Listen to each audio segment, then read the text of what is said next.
desejar uma boa noite para todos, que a paz de Cristo esteja com todos nós nesse momento, tá bom? Mas antes de entrar no assunto, no estudo de Levítico 6, eu queria dar meus parabéns a todos os professores. Eu tenho acompanhado, por mais que eu não tenha acompanhado de perto, né, ao vivo, vamos dizer assim, mas eu acompanhei logo no início o Levítico pelo YouTube, de 1 até o 5. Mas eu queria destacar um professor aí, um professor chamado Sejão. Por que eu queria destacar ele? Porque ele se torna assim um paizão no grupo. Meus parabéns, não sei se ele está ao vivo aí, está no grupo, né? Está assistindo. Eu queria dar os parabéns para ele, porque eu lembro muito do meu pai. Quem é que não queria ter um paizão como ele dentro de casa? Para ensinar, para educar, principalmente no caminho de Cristo, né? Seguir os passos que o Cristo deixou. Mas vamos lá, em Levítico 6, a gente vai estudar 30 versículos, né? Fala sobre a oferta pelas culpas.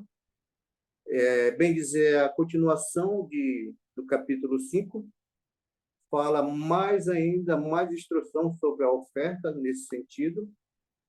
E nesse capítulo de Levítico 5, veremos uma exposição, vamos dizer assim, sobre o papel do sacerdote, com vários tipos de oferta, até mesmo a oferta que já foi falada pelos estudos anteriores aqui pelos irmãos. Muda alguma coisa? Muda. Algo, detalhe, às vezes muda. Eu gostaria de acompanhar, que todos me acompanhassem em Levítico, no versículo 6, de 1 a 7, que fala sobre o sacrifício, né, pelos pecados. E no versículo 1 fala claramente: disse ainda o Senhor a Moisés. Esse versículo 1, ele vai repetir mais 2 ou 3 vezes, e vocês vão entender claramente o significado decorrer do estudo. Disse ainda o Senhor a Moisés. E no versículo 2 fala: se alguém pecar e cometer uma transgressão contra o Senhor, e se houver dolosamente para com seu próximo, no tocante a um depósito, ou penhor, roubo, ou tiver oprimido o seu irmão. Interessante que aqui no versículo 2, nesse caso, era para, bem dizer, para atrair a confiança do seu irmão ou do seu próximo. Com o quê? Com uma apropriação, vamos dizer, uma apropriação indevida de propriedade alheia. Ou provavelmente esteja envolvido um juramento em nome do Senhor. Por isso que, às vezes, a gente vê no versículo 2, logo no começo: se alguém pecar e cometer transgressão contra o Senhor. Em Mateus 22, no versículo 39, fala que a gente devemos o quê? Amar os nossos irmãos como eu amo a si próprio. Você não se cuida de você próprio? Eu me cuido. E assim que a gente tem que amar os nossos irmãos. Em outras palavras, se uma alma pecar e cometer uma transgressão contra o Senhor, omitir para o seu próximo naquilo que foi o que entregue para guardar ou penhorar, ou em algo tirado por violência, geralmente acontece muito no dia a dia. Aqui em Manaus acontece muito. As pessoas roubam na rua, nos becos, nas vielas, as coisas pertencem de outras pessoas na área de violência, de agressão física, ou enganar o seu próximo. Se nós pecar contra os nossos irmãos, bem dizer, a gente está pecando também contra o nosso Deus, né? Nesse sentido. No versículo 3, a gente Vamos ler aqui. Se achar o perdido, e nisso se houver dolosamente, ou dolosamente novamente enganar, ou jurar falso testemunho, ou se dizer qualquer de todas as coisas em que o homem costuma pecar. Interessante isso, que o homem já era acostumado a pecar. No versículo 3 também, se a gente achar um perdido, algo, algum objeto, e metir sobre isso, com certeza, Deus não vai se agradar. Em todas essas situações, faz o homem pecar. Provavelmente, esse ato envolvia o quê? Um juramento em nome do Senhor. Lembra quando, se por acaso aconteceu muito isso onde eu trabalho, se perde muito objeto. E às vezes as pessoas, não, eu juro por Deus, que eu não achei, que eu não encontrei. E geralmente a gente já ouviu falar nesse sentido.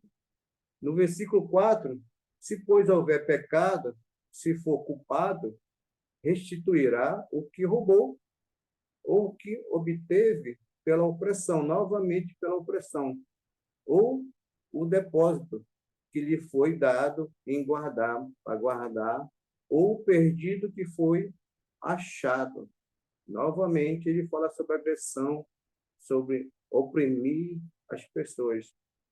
Para ficar livre da sua culpa, nesse versículo, deverá devolver aquilo que pertence ao outro, ao seu irmão, aquilo que foi depositado também, que foi penhorado, aquilo que foi tirado por violência, tinha que entregar para o dono o objeto que perdeu e que foi achado. No versículo 5, fala também outras coisas sobre o que jurou facilmente, novamente, por inteiro, novamente a palavra restituirá, ainda a isso acrescentará a quinta parte a quem pertence, dará o dia em que trouxe a sua oferta pela culpa. Interessante que aqui no versículo 5, tudo que aquelas pessoas que juraram em nome de Deus ou enganaram nesse sentido, mostra imediatamente essa pessoa a consciência culpada. Mostra o arrependimento, tem que mostrar o arrependimento verdadeiro. Ele tem que entregar o valor total daquilo que foi roubado, ou foi tirado, ou foi penhorado. E também a quinta parte. Em número 5, capítulo 5, 7, fala claramente sobre isso, essa quinta parte. Em Lucas, olha só, em Lucas, lá no Novo Testamento, no capítulo 19, 8, fala de uma história de um camarada que chama Zaqueu. Se lembra do Zaqueu? Que para ver Jesus, ele subiu na árvore, e Jesus fala que ele ia passar a noite, ia jantar na casa dele, e quando ele chega lá na casa dele, o que ele fala? Mestre, meu senhor, a metade dos meus bens vou devolver às pessoas pobres, vamos dizer assim. E detalhe, ele falou que aquela pessoa que ele enganou, cobrando os impostos, porque ele era um cobrador de impostos, ele ia devolver 4 vezes mais do que roubou. Ele lembrou da lei. Bem dizer, Zaqueu era um funcionário, vamos dizer assim, da Cefaz, daqueles que cobravam imposto naquela época. E era, bem dizer, um traidor da pátria, porque ele era também um judeu. Geralmente, os romanos contratavam os judeus para fazer esse serviço. E no versículo 6, ele fala que, e com a sua oferta pela culpa, trará o Senhor um carneiro sem defeito do rebanho, conforme a tua avaliação para a oferta, e pela culpa iam trazer para quem? Para o sacerdote. Interessante que fala aqui a passagem 5 sobre a avaliação, né? Nesse sentido. E eu lembro muito bem que o irmão Neves aplicou esse estudo no capítulo 5. Eu acho que lá no versículo 15, que fala também sobre uma avaliação de ciclo de prata. Eu não sei se tinha alguma tabela de valor, porque através que quando o sacerdote ia avaliar aquele carneiro, aquele bode, ali daria o que um valor para a pessoa, aquela que a pessoa que roubou ia instituir aquela pessoa da mesma quantidade que o sacerdote ia ser avaliado aquele carneiro. O pecador oferecerá um carneiro sem defeito, no versículo 6 e 7, para o sacrifício para tirar a sua culpa. Olha só no versículo 7. E se o sacerdote fará expiação, olha só, já fala expiação por ele diante do Senhor, ele será perdoado de todas as coisas que ele tenha feito, nas quais tenha tornado culpado. O sacerdote ia fazer o que? A expiação, oferecerá a Deus o sacrifício para o perdão de seus pecados. E o interessante é que Mateus, eu encontrei em Mateus 5, é uma passagem bastante conhecida, 23 e 26, fala que quando você trazer a sua oferta, vamos dizer assim, no domingo, se você tiver alguma coisa contra o seu irmão, você deve deixar o que? Essa oferta no altar e vai primeiro se reconciliar com seu irmão. Agora a gente vai falar sobre a lei do holocausto, no versículo de 8 até o 13. Vamos ver a responsabilidade do sacerdote no holocausto. No versículo 8, novamente, como eu falei, o Senhor manda dizer a Moisés, versículo 9, dá ordem a Arão e seus filhos, dizendo, esta é a lei do holocausto. O holocausto ficará a noite toda, até pela manhã, sobre a lareira do altar, e nela se conservará aceso fogo. Olha só, aqui a gente abre que a responsabilidade do sacerdote a passar a abrir, vamos dizer assim, a conhecida fórmula, dizer, mais ainda o Senhor fala a Moisés. Isso sugere o quê? Que vão tratar de um novo assunto novamente, quando ele fala, assim diz o Senhor no versículo 8. Dá a ordem a Arão e os seus filhos. No 9, ele fala que ele vai dar a ordem a Arão e seus filhos, dizendo, esta é a lei do holocausto. Né? E fará uma oferta, ficará a noite toda, vamos dizer, o fogo aceso, queimando aquela oferta. E pela manhã ficará aceso também, o altar também ficará aceso pela parte da manhã. E no versículo 10, o sacerdote vestirá o que? A sua veste de linho, e vestirá uma calça de linho sobre a sua carne, e ele vai levar o que? As cinzas, quando o fogo houver consumido todo o holocausto sobre o altar, e porá junto do altar. Em outras palavras, ele ia trocar a sua veste, ia recolher aquela cinza, ia colocar, com certeza, um recipiente, numa vasilha, e ia botar do lado do holocausto as cinzas. E depois, no versículo 11, depois ele vai vestir novamente outra veste, olha só, vai vestir outra veste e levará a cinza para onde? Para o arraial, no lugar limpo, ou para fora do acampamento, iria levar. Em Levítico 4, 12, fala claramente sobre isso, dessa ordem de Deus para com Arão e seus filhos.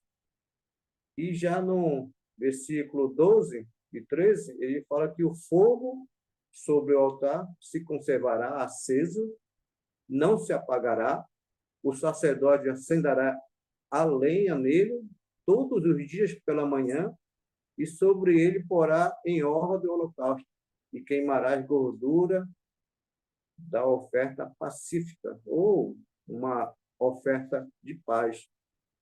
Depois de o sacerdote trocar sua roupa, ele vai fazer isso. Depois ele vai o quê? O fogo do altar nunca ia se apagar. todos os dias ele ia colocar o quê? Lenha no fogo. Ele ia organizar aquele local, a hora da oferta queimada, das gorduras de paz, que seria uma oferta, e seria pacífica. Ele ia jeitar, organizar tudo direitinho. Em Levítico 9, olha só essa passagem. Em Levítico 9, vou puxar mais lá na frente, que eu não sei qual é o professor que vai dar. Em Levítico 9, versículo 23, 24, fala que a glória do Senhor apareceu para aquele povo. Interessante isso. E Deus devorou a oferta queimada. E todo o povo gritou de alegria. E se ajoelharam, se prostraram o seu rosto perante ao nosso Deus. Agora, a gente vai passar para a lei das ofertas de manjarem, oferta de cereais, no versículo 14 até o 18. Esta é a lei, no versículo 14. Esta é a lei da oferta de cereais. Os filhos de Arão oferecerão perante o Senhor diante do altar.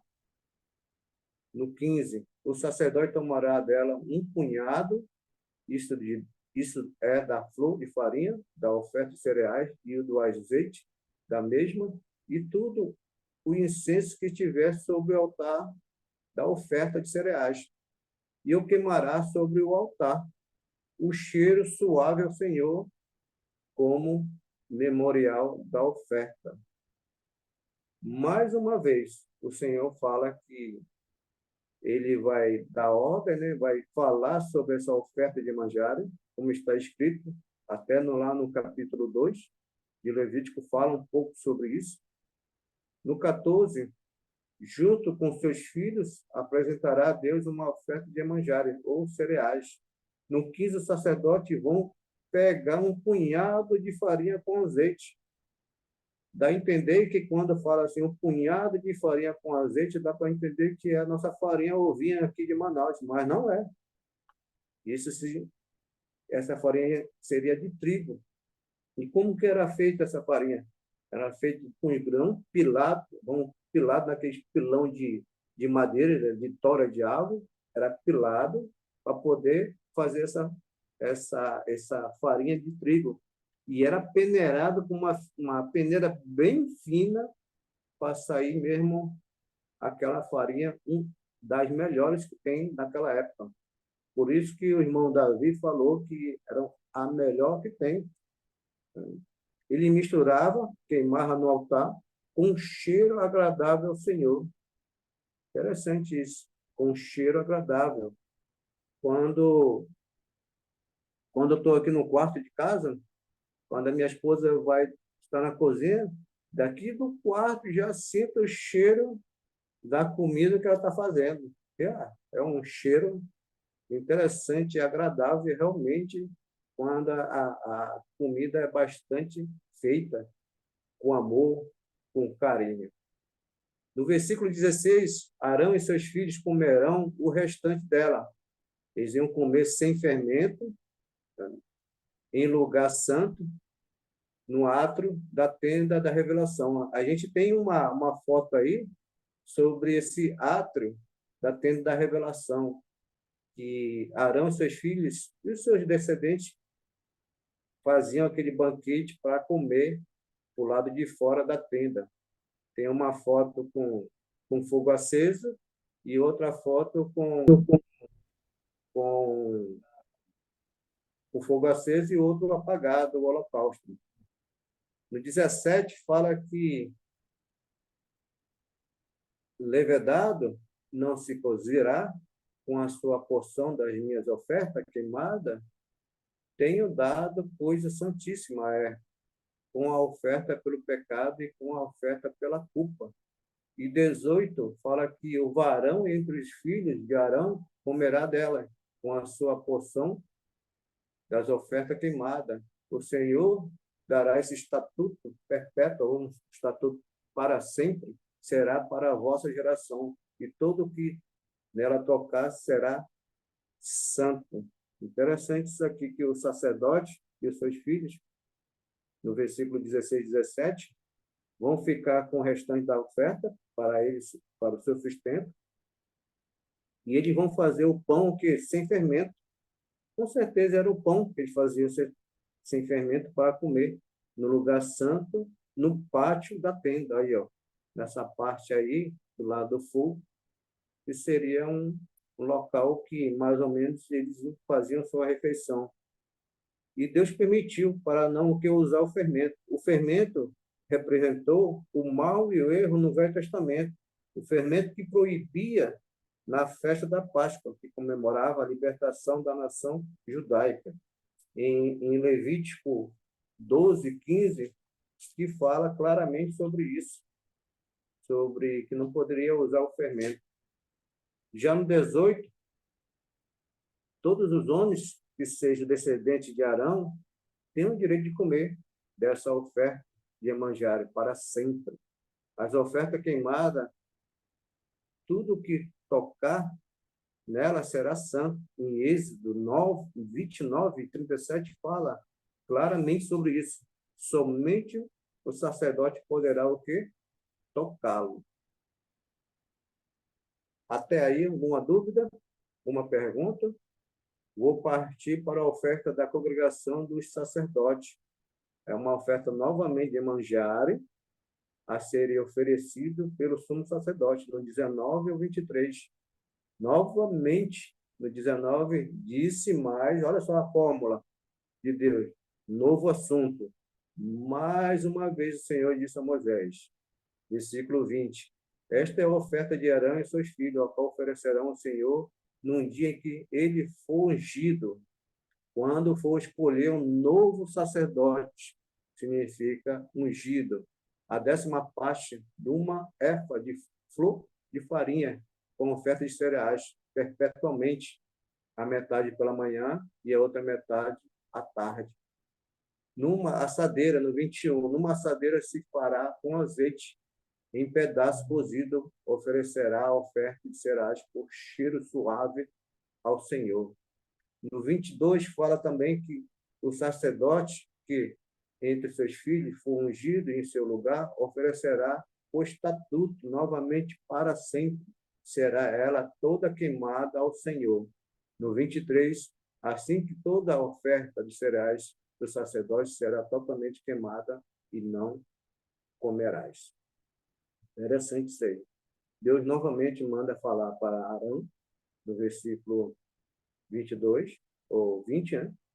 Quando seus filhos descendentes for escolhidos para ser sacerdote, eles vão oferecer, vamos dizer assim, eu vou dar uma comparação aqui, 1 quilo de farinha, vamos dizer aqui, que essa efa aqui de farinha, de cereais, 1 quilo de farinha, que seria o quê? A 10ª parte de uma efa de flor de farinha. Uma metade será oferecida pela parte da manhã e a outra pela tarde. No 21, Deus fala que dá o quê? A receita, como deve fazer a oferta de cereais ou manjarem. E a oferta deve estar com cheiro de aroma agradável ao Senhor. Eu lembro quando fala assim de aroma agradável ao Senhor, quando as nossas orações eles estão o quê? Deus está para o ouvido e o braço para não ouvir as nossas orações. Ela sobe igualmente como um aroma suave quando a gente está clamando, quando a gente está orando. No 22, essa lei é uma lei o que para sempre todos os seus descendentes de Arão fará a mesma oferta. No 23, nenhuma oferta poderia ser comida de cereais e manjarem. Qual seria essa oferta? A oferta que seria totalmente queimada. Em Hebreus 7, 27, fala que no dia de hoje não tem mais necessidade de fazer esse sacrifício, porque Deus já fez, como já foi falado, na cruz, no Calvário, pelos nossos pecados. Agora, no 24, até o 30, a gente vai falar sobre uma oferta pelo pecado novamente, a responsabilidade do sacerdote novamente. No 24, no 25, fala, disse mais a Moisés, novamente, fala Arão e seus filhos, dizendo, esta é a lei da oferta pelo pecado, no lugar em que se mola o holocausto. Se molará a oferta pelo pecado perante o Senhor, coisa santíssima é. Interessante aí, novamente, o Senhor mandou dizer a Arão e aos seus filhos a respeito da lei da oferta para tirar o pecado. Em outras palavras, o animal deve ser sacrificado para tirar o pecado, deverá ser o que morto na presença do Senhor, do nosso Deus. E essa oferta é muito sagrada, como fala lá no final, e coisa santíssima. No 26, o sacerdote que oferecerá pelo pecado comerá e vão comer também em lugar santo, no ato da tenda, como a gente vimos aí no desenho da tenda da revelação.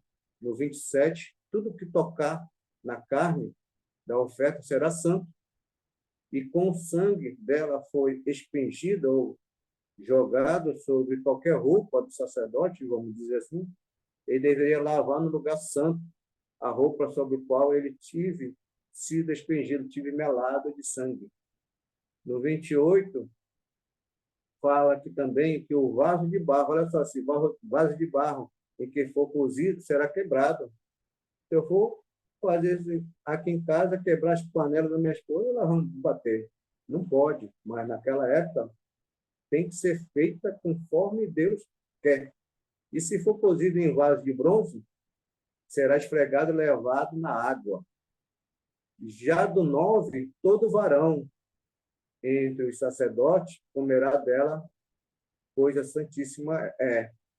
E para finalizar, no 30 fala que não comerá nenhuma oferta do pecado, a qual uma parte do sangue que é trazido para dentro da tenda, não pode levar para dentro da tenda da revelação, para fazer expiação no lugar santo. O fogo será queimado por completo. Se for a oferta que for queimada totalmente, não poderá comê-lo.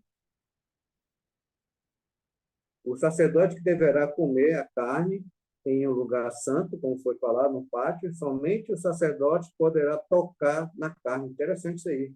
Só o sacerdote poderia tocar, pois a oferta era o que? Sagrada. Se o sangue do animal melar, como foi falado na veste de um sacerdote, será lavado no lugar santo. Interessante que essa veste, ela se tornaria também uma veste especial e sagrada. Mas antes de fazer a conclusão, eu gostaria de ouvir os irmãos se tem alguma pergunta, alguma dúvida sobre essa questão, porque esse capítulo, bem dizer, fala um pouco sobre as ofertas anteriores. Muita pouca coisa sobre as ofertas. Posso fazer minha conclusão? Tem alguma pergunta? Alguma mão levantada?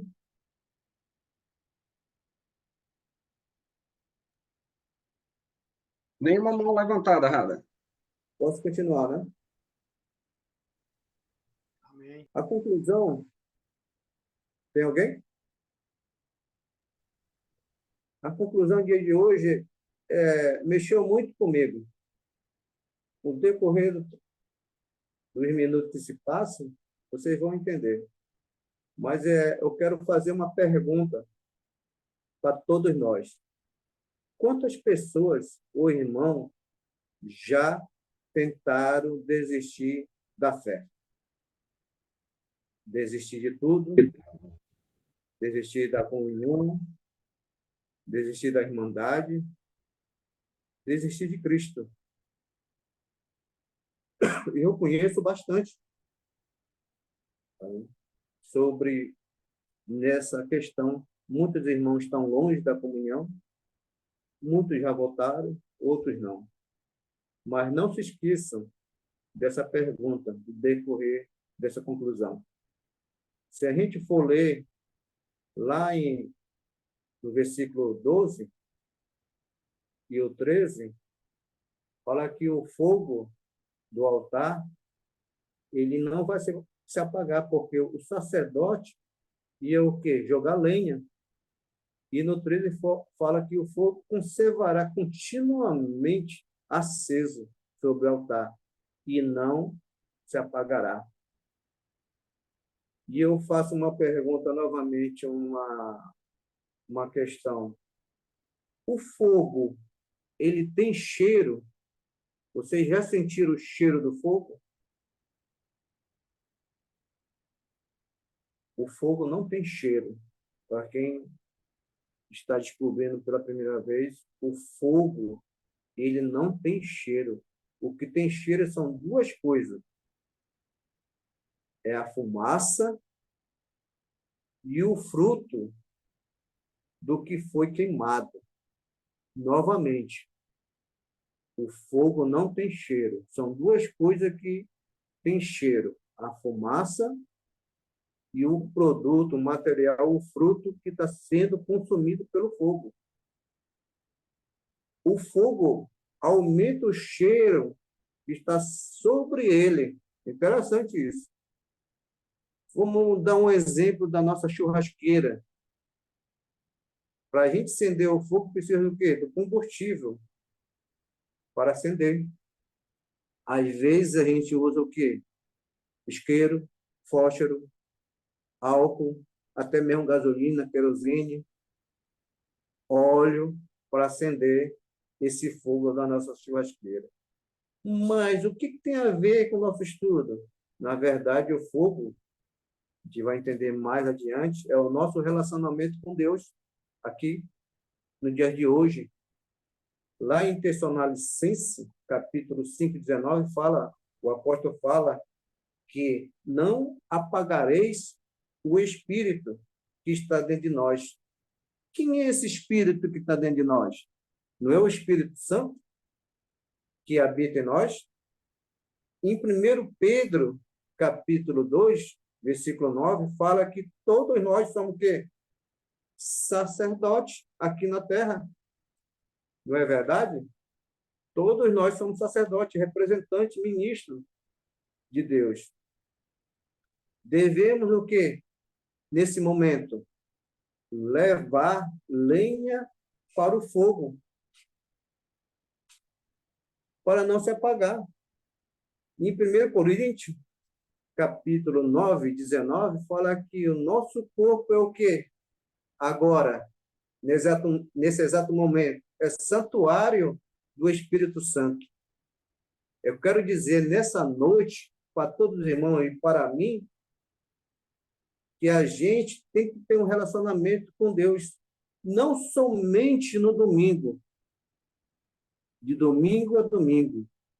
Esse fogo não dá para durar a semana toda. Tem que jogar lenha no fogo todos os dias da nossa vida. Amanhã é segunda-feira. Você pode dizer, eu quero mais desse fogo, desse culto que eu participei nesse domingo, nessa EBD.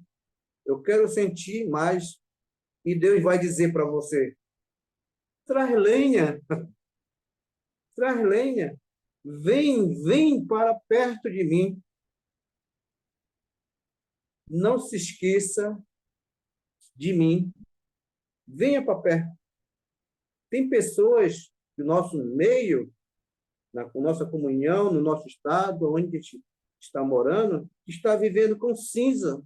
Lembra que o sacerdote recolheu as cinzas, trocou até as vestes, botou uma veste especial para trocar aquela cinza, jogar lá para fora, num lugar limpo? Nós não devemos mais viver em cinza. A gente tem que renovar toda manhã, quando a gente se levanta, quando a gente se acorda. Tem que jogar lenha. Todas as vezes que a gente ora, é lenha no altar.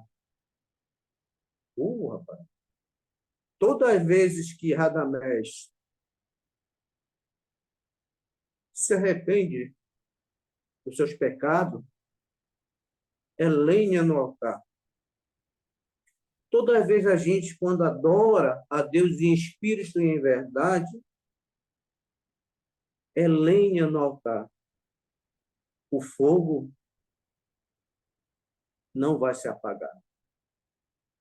No vídeo que o Sandro vai postar, eu tive o atrevimento de botar os irmãos, os nomes dos irmãos, ao redor desse altar que está queimado. Quando a gente está no nosso ministério, está na comunhão, está na EBD assistindo, é lenha no altar. O nosso espírito que habita dentro de nós, ele fica aceso todos os dias. De segunda, terça, quarta, quinta e sexta. Está aí a passagem no versículo 12, que fala que o sacerdote jogará lenha e lá embaixo o fogo não vai se apagar e vai continuar aceso. O Sejão, o ministério dele, no estado onde ele está, Neves, o Alessandro e Sara. Hoje, aqui em Manaus, a gente está pregando sobre que os irmãos venham ter comunhão durante a semana no grupo de bairro, num bate-papo bíblico, como eles falam, como eles dão os títulos. O irmão Edson, Giovanni, Davi, e meu irmão Davi, Lica, toda a sua família, seu filho, seu amigo, todos os seus filhos, um dos seus filhos que pregam também, seu amigo jogam lenha todos os dias, durante esses anos todinho, com a sua família. Família Beltrão, poxa vida, família Beltrão já jogou muita lenha até o dia de hoje. Chaves, a família lá da Bahia, para não esquecer do Sul, do Sudeste, e a família de todos os grupos. Devemos jogar lenha no altar todos os dias. Devemos buscar a presença do Senhor nas nossas vidas, de domingo a domingo. Não esperem a EBD no próximo domingo para a gente se alimentar da palavra. No trabalho, na escola, onde você estiver, jogue lenha. Que Deus seja louvado.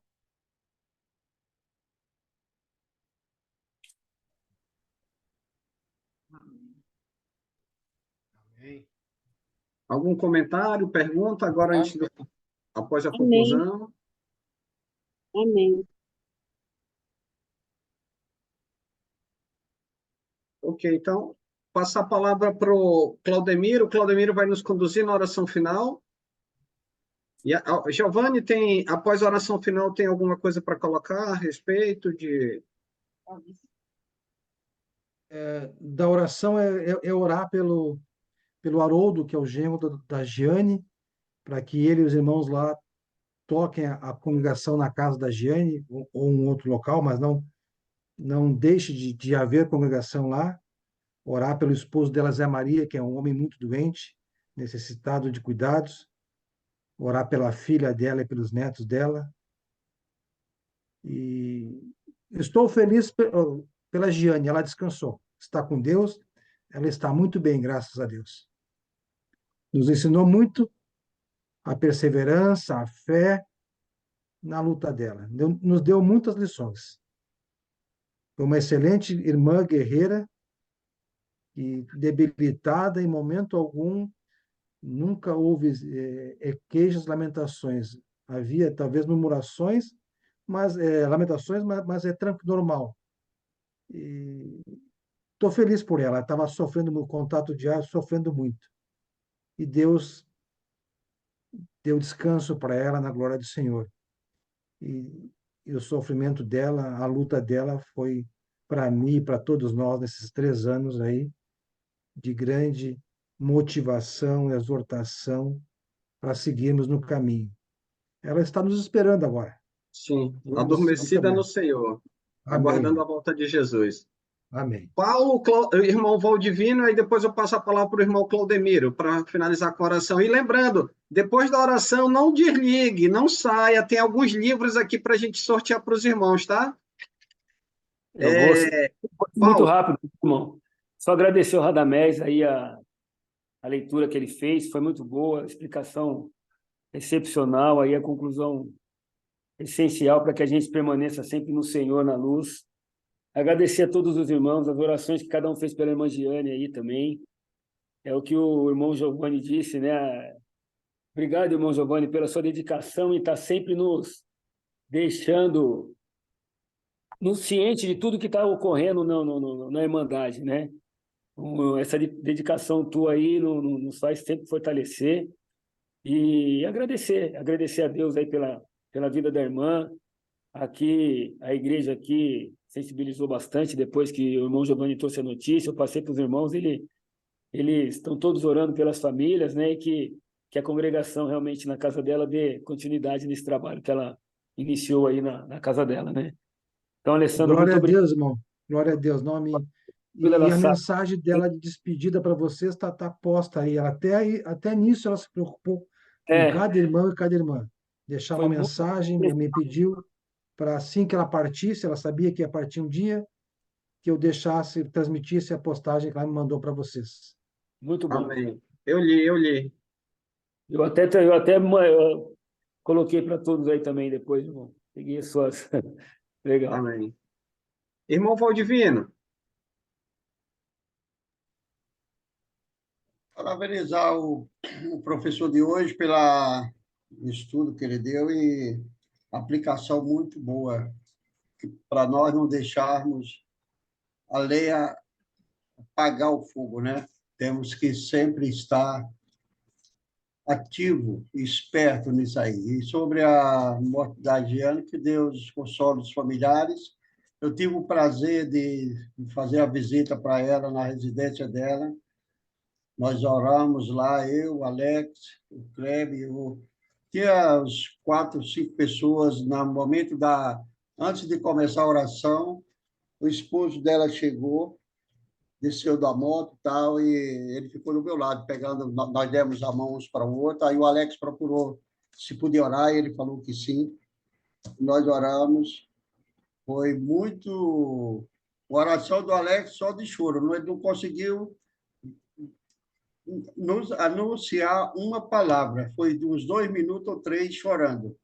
Aí depois eu orei, aí o irmão também orou lá de Fortaleza, o daí, e foi muito bom, porque ela estava bem quando nós fomos lá, não tinha sentido dor. Foi daquela melhora que ela esteve, há 1 ano e 2 meses atrás, e ela mostrou a enxada lá no quintal da terra, uma casa grande a dela, uma casa bonita, grande, e o terreno bem grande, cheio de planta, muito tipo de planta ela cuidava. Precisa de ver, que maravilha. Então, fiquei muito triste quando o Giovanni mandou agora a notícia, e eu li, que Deus console os familiares e todos nós também, que nós sofremos morremos um pelo outro na tristeza e na alegria de nós rir também um pelo outro, né? Que nem a palavra fala. Isso que eu queria falar. Obrigado por todos, tá? obrigado, irmão Valdivino. Com você, Claudemiro. Ok. Oremos, Deus e Pai, Todo-Poderoso, Criador do céu e da terra. Damos graças, Pai, mais uma vez, Senhor Deus, por esta noite estarmos reunidos, Senhor Deus, ouvindo a Tua palavra, aprendendo, Pai, cada vez mais de Ti. E assim, Senhor, abençoe cada família aqui representada, Pai, cada serva Teu, Senhor Deus, Teus filhos amados que somos, ó Pai. E assim, Senhor, conforte a família da nossa irmã Jeane, que partiu, está no braço do Pai Abraão. Conforte, console cada um deles, Senhor Deus, assim como do seu Haroldo, dos seus filhos, Senhor Deus, a cada um deles, Pai. E assim, Senhor, esteja ao lado deles, confortando-o, Pai. Abençoe-nos, Senhor, mais uma vez por esta noite, por essa oportunidade que Tu nos deu, Senhor Deus, pelo dia de hoje, sendo domingo de adoração ao Pai, que rendemos e prestamos culto para ti, ó Deus. Por isso, ó Pai, colocamos diante de ti, Senhor Deus, abençoa nossas vidas, nossa saúde, Senhor Deus, dando uma noite de descanso, uma semana abençoada, Senhor Deus, que possamos, Senhor Deus, estar sempre pronto a te servir, a te louvar, a te adorar, Senhor Deus, sempre quando for preciso, Deus. Por isso, ó Pai, queremos orar e agradecer por tudo. Em nome santo de Jesus é que te oramos. Amém e amém. Amém. Obrigado.